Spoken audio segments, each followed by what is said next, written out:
Please don't pray for gasoline. That's too late. Pray to awaken. Don't pray for money or a house or an improved set of circumstances. Those are effects, and effects carry no power. Did you ever stop to think of that? By the time you are pleading for a thing, you have already enthroned the absence of God in your thought, and you are trying to patch a hole with more holes. No, don't do it. Please don't pray for horses or gasoline, houses, or automobiles. It really isn't prayer. The common habit is to take a shopping list to the infinite and then accuse God of delay when the parcel post doesn't arrive. Father, I need rent by Friday. Father, I need a job by Tuesday. Father, fill this tank by mile marker 32. And yet the Master already told you, when ye pray, use not vain repetition. Why?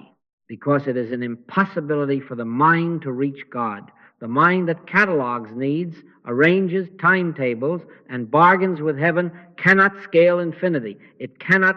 I can of mine own self do nothing, said the Christ. The Father within me, he doeth the works.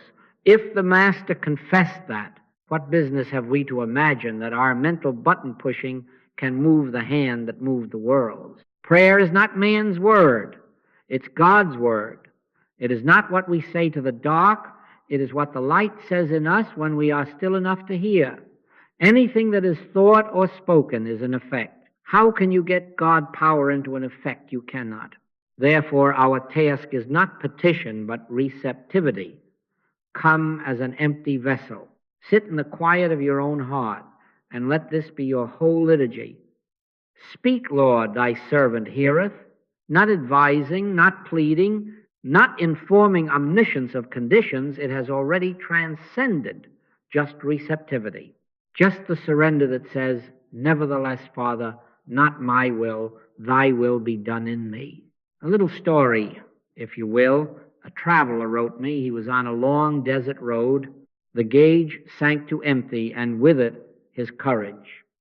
He pulled to the side, bowed his head, and begged, God, send me gasoline. He imagined cans falling from the sky or a truck rounding the bend. Nothing came. He wept, exhausted, and in the exhaustion he fell silent. In the silence, a simple word formed, not his: drive. He argued, but the word stood. He drove. 1 mile, 2, 5. At 7 miles there was a station lit as if it had been awaiting him from the foundation of the world. Learn the lesson. The gasoline was never the power.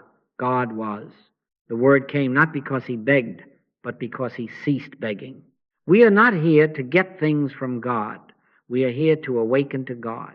Seek ye first the kingdom of God and his righteousness, and all these things shall be added unto you.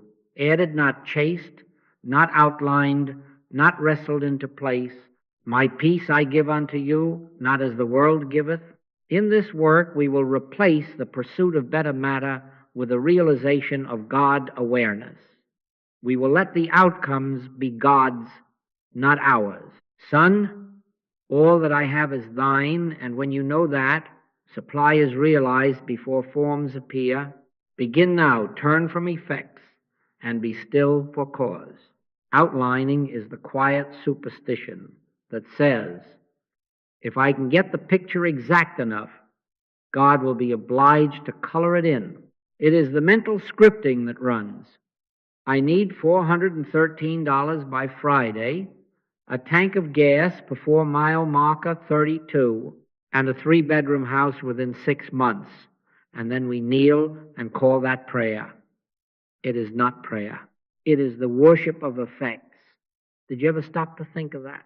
The moment you etch that outline, you fix attention on what you believe you do not have, you crown time as your tyrant, and you appoint fear as your priest. Watch the mechanism. You say, I need X, and in the saying, your whole inward gaze turns to the gap, not to God. You circle the date on the calendar, and your heartbeat sinks to the second hand. Now prayer becomes a stopwatch. Each hour that passes tightens the rope. You rise from your chair, not with peace, but with the dread of non-fulfillment. You return to the chair to repeat the request, a little louder this time, a little more desperately, as if the infinite were hard of hearing. When ye pray, use not vain repetition. Why? Because the repetition of needs does not ascend to God, it descends into your own fear. It keeps you humanly anxious, timed, measured, weighed by externalities, and all the while the kingdom within is left unvisited. I once received a letter, Mr. Goldsmith, if God would only grant me $75 a week, an automobile within 3 months, and a small house where I can rest, I promise to serve him. Do you hear it? A fear-made wish list dressed up as devotion, conditional vows, time to bells, budget lines for the Almighty to approve, Boy Scout oath if you like. But beneath it, a tremor. If these do not come, I am unsafe. That is the secret liturgy of outlining, confessing lack as law and fear as authority. And fear, once enthroned, becomes monarch over every decision of the day. Now let me be just as clear as love will permit. Anything that is thought or spoken is an effect. Anything that is pictured on the screen of your mind is already downstream. How can you get God power into an effect? You cannot. There is no power but the one. As long as you pin your security to a figure, a date, a deed of title, you have made of clay an idol and ask it to breathe. Take no thought for your life, said the Master, and again, your Father knoweth that ye have need of these things. When you outline, you deny that knowing and try to inform omniscience. It is futility, and the proof is the fear it breeds. But fear has no tenure where cause is realized. Perfect love casteth out fear. To rise above specifics is not negligence. It is obedience to reality. Be still and know. Let the inner posture change from, Father, I must have, to Father, I am here. Speak, Lord, thy servant heareth. In that receptivity, time loosens its grip. The pressure dissolves. You will find yourself moved wisely, acting sanely, and forms will appear as shadows of an already present sufficiency, not because you outlined them, but because power flowed from cause to its own fulfillment. Learn this diagnosis well, for it is mercy. Outlining specifics binds the soul to fear because it worships lack and time. Therefore turn. Turn from the outlines to the one and prepare to discover what happens when only God is cause. Let us now lay the axe at the root. There is no power but the one. Only God is cause. Do not compromise this in your heart. Money is not a power. Fuel is not a power. Houses are not a power. Conditions, numbers, instruments, these are the shadows on the wall, not the sun. Thou shalt have no other gods before me. When you invest fear or hope in a coin, a calendar date, an odometer reading, you have bowed before a carved image and asked it to save you. Ye cannot serve God and mammon. Choose. For as long as you imagine a power in effects, you will be their servant, and fear will be your overseer. Anything that is spoken, written, or thought is an effect. Did you hear that? Effects do not generate the light, they reflect it. How can you pour God power into an effect? You cannot. You might polish the coin, frame the deed, memorize the promise, but none of that turns a shadow into a sun. The lamp is not the electricity, the wire is not the current, the letter is not the spirit. It is the spirit that quickeneth. The flesh profiteth nothing. To reach for safety in forms is like scooping ocean with a thimble and calling it supply. The ocean is supply. God is cause. Now see what idolatry does. To pray for a thing is to ascribe cause to the thing. That is why fear persists. If the thing is delayed, your God has failed you. If the thing arrives, you clutch it, lest your God be taken. Either way, you are chained to conditions, and conditions are fickle. The psalmist said of idols, they have mouths, but they speak not. They that make them are like unto them. Silent wood and anxious worshippers. But the living God speaks, and when he speaks, there is light. Not because you informed him, because you were still enough to hear. Therefore, turn your gaze. Turn from the effect field to the causal presence. Be still and know that I am God.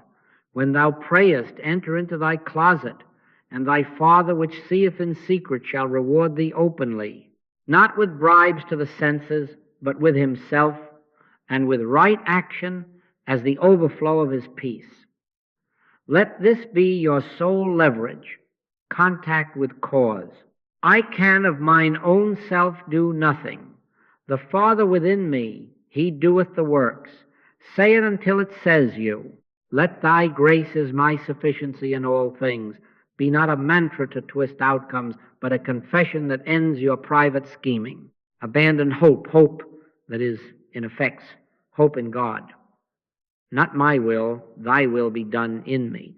Then watch what happens to the world you thought you had to manage. Forms will line up like shadows, obedient to a sun they do not create. You will act, but out of peace, not pressure. You will decide, but without dread. Seek first the kingdom, which is cause, and allow all things to be added as they must, when they must, if they must. Power resides only in God.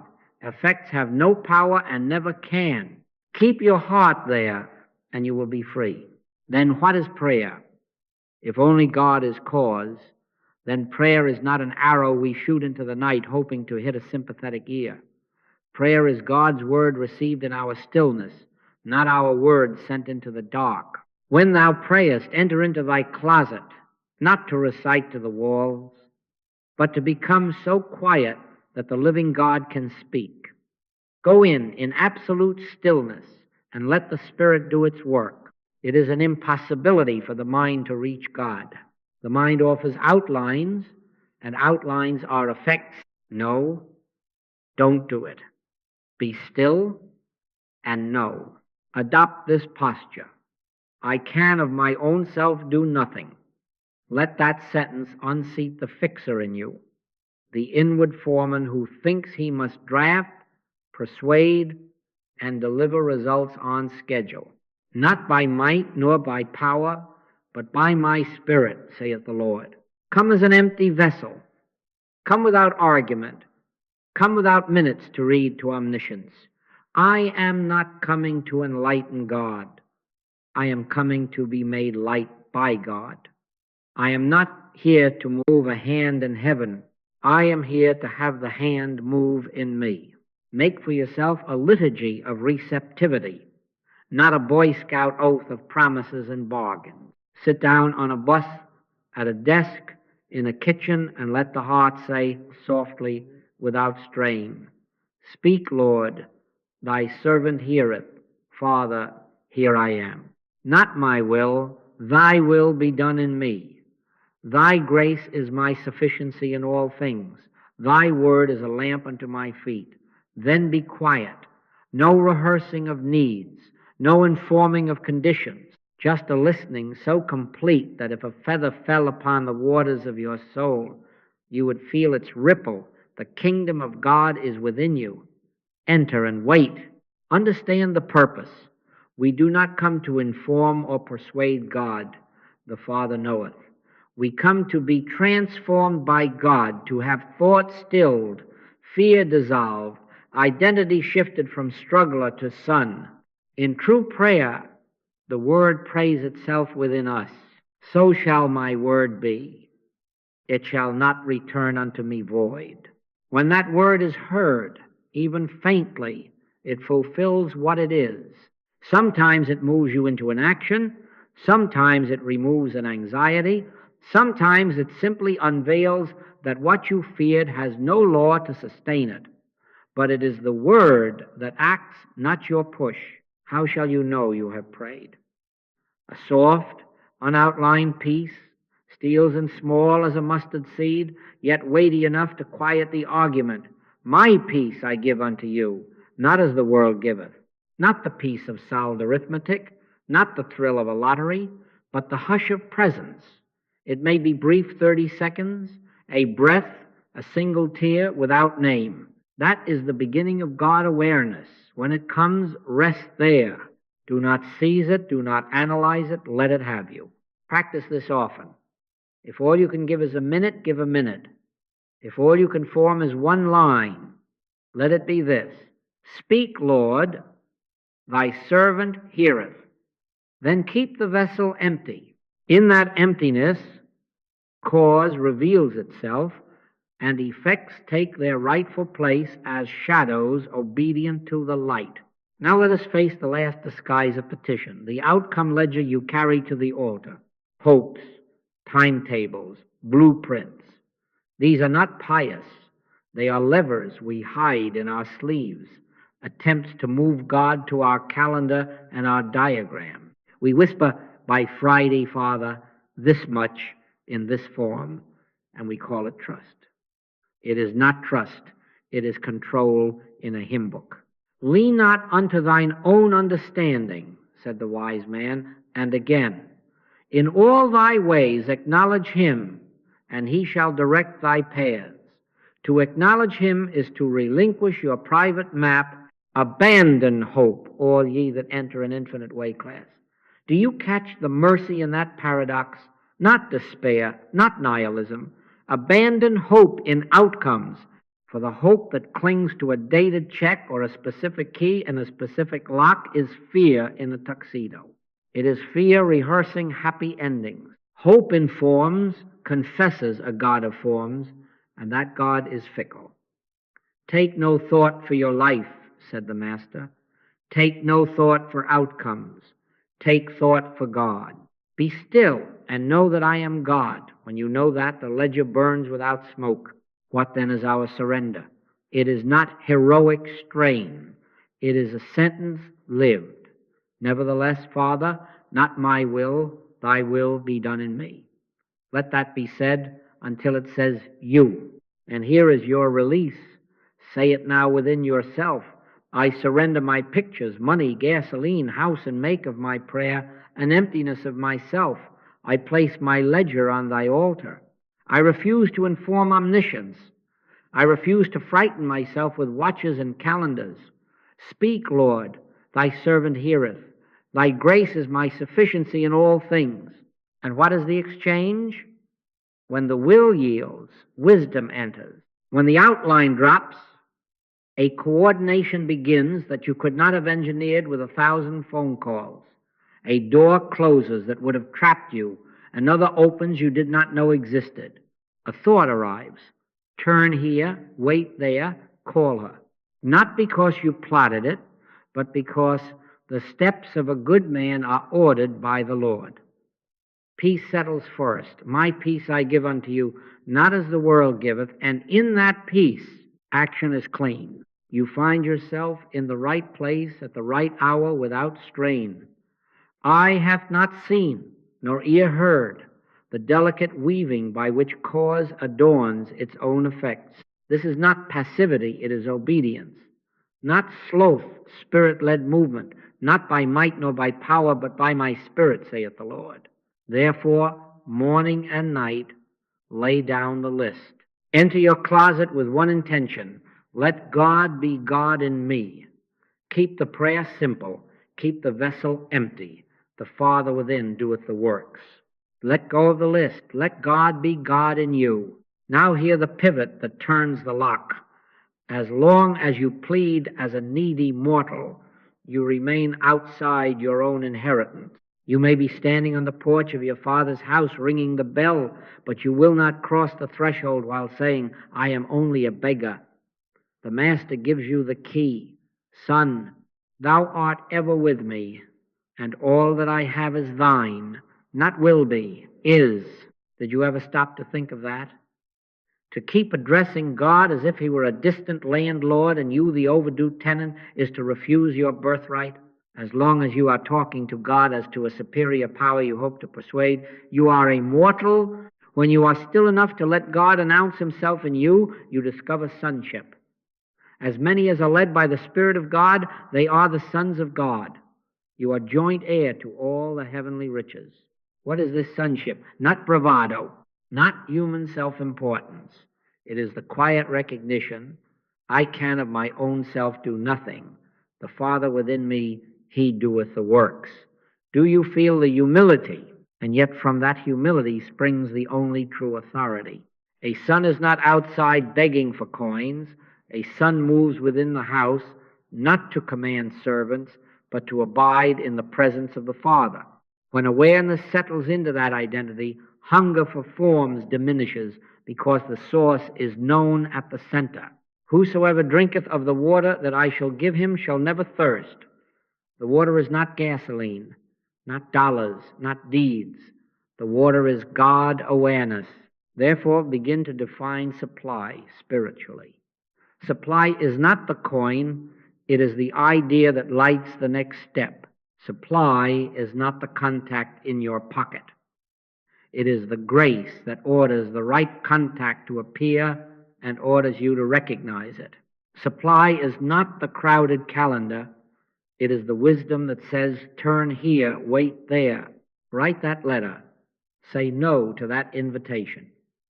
Effects follow like shadows behind the presence known. Before they call, I will answer, saith the Lord. That is, spiritual supply answer present before question, sufficiency realized before forms appear. The station on the road is there before the tank reads empty. You only discover it when you drive by the word received. Move now from episodes to abiding. At first, you may touch this awareness for 30 seconds in a bus seat or a kitchen chair, then again in the evening. Little pools of peace. Do not despise the smallness. A little leaven leaveneth the whole lump. As you return morning, noon, and night, the intervals shorten, the center holds. Abide in me, and I in you. What begins as a moment becomes a climate. What begins as practice becomes presence. Soon you will find yourself moving through your day from the middle calls made from quiet errands run under orders, rest taken without guilt. This is what Paul meant by pray without ceasing. Not many words, an unbroken consent. Let the union of humility and authority mark you. Say within, not my will, thy will be done in me. That is humility. Then listen until the Father says, Son, all that I have is thine. That is authority, not over people, not over matter, but over fear. You will not strut, you will stand. You will not boast, you will bear. And the bearing will be of a sufficiency that precedes its form. When the sense mind cries, where is the rent? Where is the ride?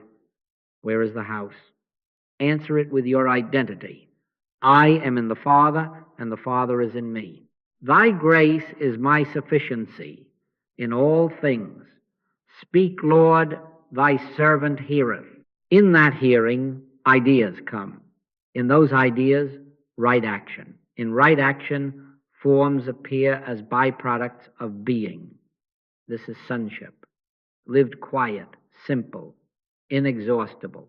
Now, if you would ask, what then is the fruit of this life? I answer as plainly as the Master. My peace I give unto you, not as the world giveth, give I unto you. That is the signature of contact with cause. Peace, not the numbness of escape, not the narcotic of a solved arithmetic, but the hush that steals in when the Father announces himself within his own temple. Did you ever stop to think of that? Peace is the first evidence and the lasting evidence. Possessions are not the proof. They are, at best, the shadows cast by the sun of awareness. Sometimes they come, sometimes they go. The sun remains. Therefore, set your expectation rightly. When you have prayed aright, when you have been still and the word has stirred, forms may reconfigure. They usually do. But mark this well. Forms are byproducts, never promises. Outcomes are sequels. never scriptures. We do not measure God by an improved bank book or a larger house. The flesh profiteth nothing. We measure nothing. We rest in God. If there is a new arrangement on the surface, it arrives because wisdom has ordered your steps, not because you successfully informed omniscience. If there is no new arrangement, and yet peace is settled like dew on the morning field, understand you have touched the root. The peace of God, which passeth all understanding, shall keep your hearts and minds. Here is the temptation that will visit you perhaps tomorrow, perhaps before you leave this room. Now that I have found a little quiet, let me use it to get better matter. No, don't do it. Chasing better matter re-enthrones fear. The moment you lean your weight on a result, dread moves into the house to guard it. And dread is a tireless guard. Abiding in peace dissolves fear at the root because it removes the idol from the altar. Thou wilt keep him in perfect peace whose mind is stayed on thee. Stay it there. How shall you walk? Take this compass. When peace arises, even a mustard seed of it proceed. Make the call. Write the letter. Turn here. Wait there. Let peace be the governor of your timing. Let the peace of God rule in your hearts. When agitation surges, return to silence. Do not force open doors with a noisy mind. Enter your closet. Speak, Lord, thy servant heareth. Thy grace is my sufficiency in all things. Be still and know. Then wait until the water's clear and the next step appears in the light, not in the storm. Let me give you a witness. A woman came with rent due and a heart in knots. She had drawn up schemes, borrowing, selling, pleading. We set them aside and sat in the quiet. For long minutes, nothing but her breathing, then a soft easing. Peace, not triumph, not a plan, peace. Out of that hush, a simple leading. Stop the frantic calls, take your ledger to the landlord, speak truthfully, and then go to the library and apply for the work you had dismissed. She obeyed. The landlord, unprompted, forgave the late fee and offered a part-time task. At the library, a position had opened that morning. But hear me, the demonstration did not begin at the desk or the door. It began when fear lost dominion. The forms followed like well-trained shadows. So train the heart to seek God, not goods. Seek ye first the kingdom. When peace arrives, know that you have touched cause. Guard it. Return to it. Move from it. My peace I give unto you, not as the world giveth. Let that be both your sign and your sufficiency. Let us practice now, because theory will not hold you when the dashboard blinks or the envelope stares from the table. Name the moment plainly. The tank is low. The rent is due. At the level of effects, gasoline is too late. But it is never too late to awaken. The closet is always open. When thou prayest, enter into thy closet. Enter not to inform God, but to be informed of God. First, stillness. Stop where you are, if only for the span of a single breath. Close the eyes, not as magic, but as a mercy to the senses. Let the shoulders drop, and say within, with no strain and no bargaining, I can of mine own self do nothing. Speak, Lord, thy servant heareth. Be still and know that I am God. Allow those words to wash through the panic like a soft tide erasing hurried footprints. 30 seconds is holy. A single breath is holy. In quietness and confidence shall be your strength. Then surrender. Just here, lay the ledger down. Not my will, Father, thy will be done in me. I drop my pictures of money, gasoline, house. I drop the dates and the diagrams. Thy grace is my sufficiency now. Let it be said until it says you, cast thy burden upon the Lord, not by dramatics, but by release. If a tremor of resentment rises at the landlord, the employer, the self, sweep it clean at once, for resentment clogs the ear of the heart. Father, forgive. In me let only thy love act. Forgive us our debts as we forgive our debtors. I do not excuse error, I surrender judgment. I refuse to be a prosecuting attorney in my own temple. Father, forgive them, for they know not what they do. In that absolution, channels open. Now, receptivity. Wait. Do not outline. Do not go shopping for a sign. Become as an empty vessel and let God fill that vessel. Sit in a listening so simple that the faintest thread of peace can be felt, or a single directive can form, or perhaps only a hush that ends the argument. My peace I give unto you, not as the world giveth. When even a mustard seed of peace appears, you have touched cause. Stay with it long enough to know it is there. If a word arises, call him. Go now, take the paper with you. Wait until afternoon. Obey quietly, without fanfare. Let the peace of God rule in your heart and govern your timing. In an emergency, do not wait for the perfect chair and the perfect hour. 30 seconds on a stairwell, 10 breaths in a parked car, a whispered, "Speak, Lord," between phone rings, each is a gate to the same kingdom. Return to this posture morning and evening as a way of life. And in the day of pressure, return again and again. Pray without ceasing does not mean many words. It means many permissions for God to be God in you.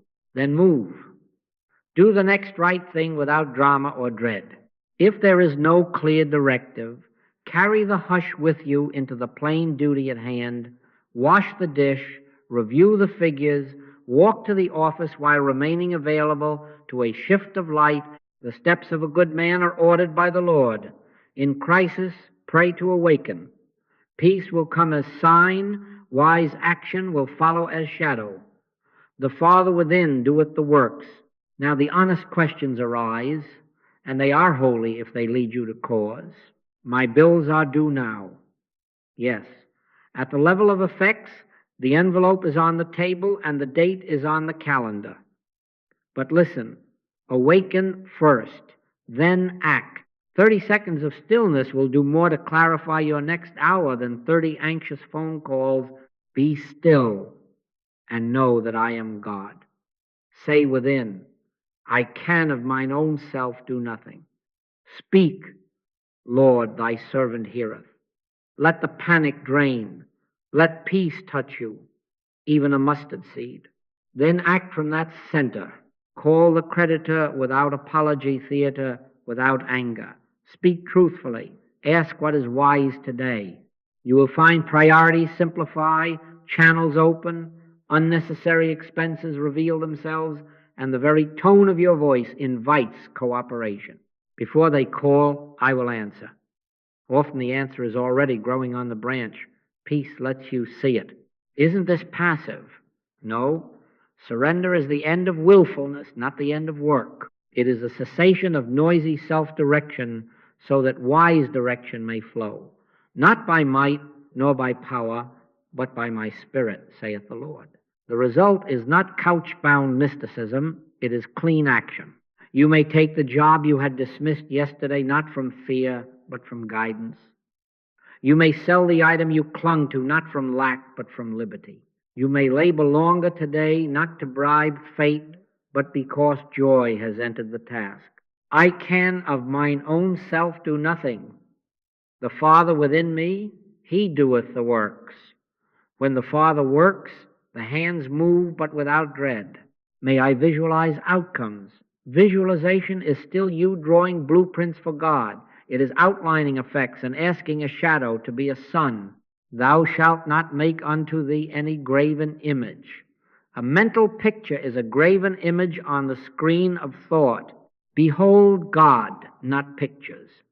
Turn your gaze to the presence, not to photographs of hoped-for forms. In that beholding, forms take care of themselves by law, not law of thought, but law of spirit. Now about law and grace. It is written, as ye sow, so shall ye reap. That law of the human scene holds until you rise into grace. When awareness turns from self to the Father, another government operates. Mercy rejoiceth against judgment. Grace does not erase your earthly obligations. It illumines your path through them, and at times rewrites outcomes with a wisdom you could not have engineered.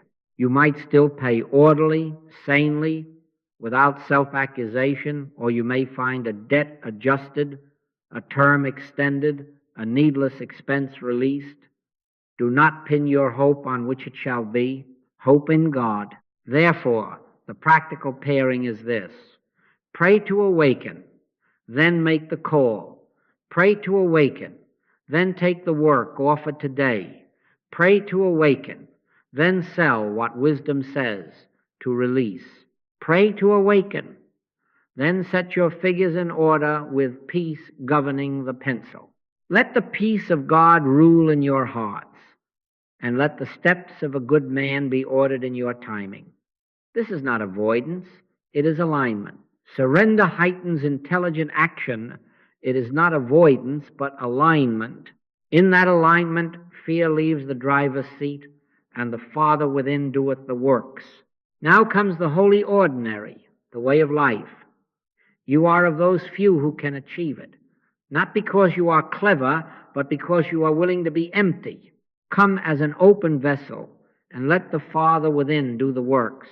Make this your vow, not in trumpet tones, but in a steady whisper. I will live unoutlined. I will measure my day not by results counted, but by consent given. Abide in me and I in you. That is our commission. Set a simple rule. Twice each day, morning and night, enter the closet, even for 30 seconds. Begin and end with this. Thy grace is my sufficiency in all things. Do not come with minutes to read to omniscience. Come with listening. Speak, Lord. Thy servant heareth. Not my will, thy will be done in me. Then be still. If you have only a bus stop and one breath, it is holy ground. Pray without ceasing does not mean many words. It means many permissions for God to be God in you. Take a vow of non-outlining. Today, do not pray for money, gasoline, or a house. Those are effects, and effects have no power. Pray to awaken and keep praying to awaken. If a fear rises and tries to bargain by Friday in this form, answer it gently. Be still and know that I am God. Thy grace is my sufficiency. Return to silence until peace, even a mustard seed, is present. For 30 days, keep a quiet record. Each evening, jot 3 notes, a peace moment, however small, an inner directive, however simple, an unplanned provision, however ordinary. Do not gild them, do not market them. Let them accumulate like dew. You will find a pattern. Peace precedes wisdom. Wisdom precedes form. Before they call, I will answer. Your journal will not be a ledger of miracles. It will be a witness to cause. Adopt this posture toward others. I will not try to fix people. I will let God teach through me. When a friend pours out trouble, refuse the itch to engineer. Go inward. One breath. Speak, Lord. If a word of comfort comes, give it. If silence is given, keep it. If an action is shown, take it. Freely ye have received, freely give. We are not saviors, we are instruments, and let us be a community that lifts by atmosphere. Refuse fear speech. Do not rehearse disaster. Do not idolize lack with your tongue. Model quiet sufficiency. When asked, answer from peace. Let the peace of God rule in your hearts, and let your words carry that rule. So I send you not to get, but to awaken, not to outline, but to yield, not to fix, but to be available. Keep to your 2 periods of stillness. Keep to your vow. Keep your journal light on words and heavy with God. Make your life an open vessel, and the Father within will do the works. My peace I give unto you, not as the world giveth. Go in that peace, and let it teach through you.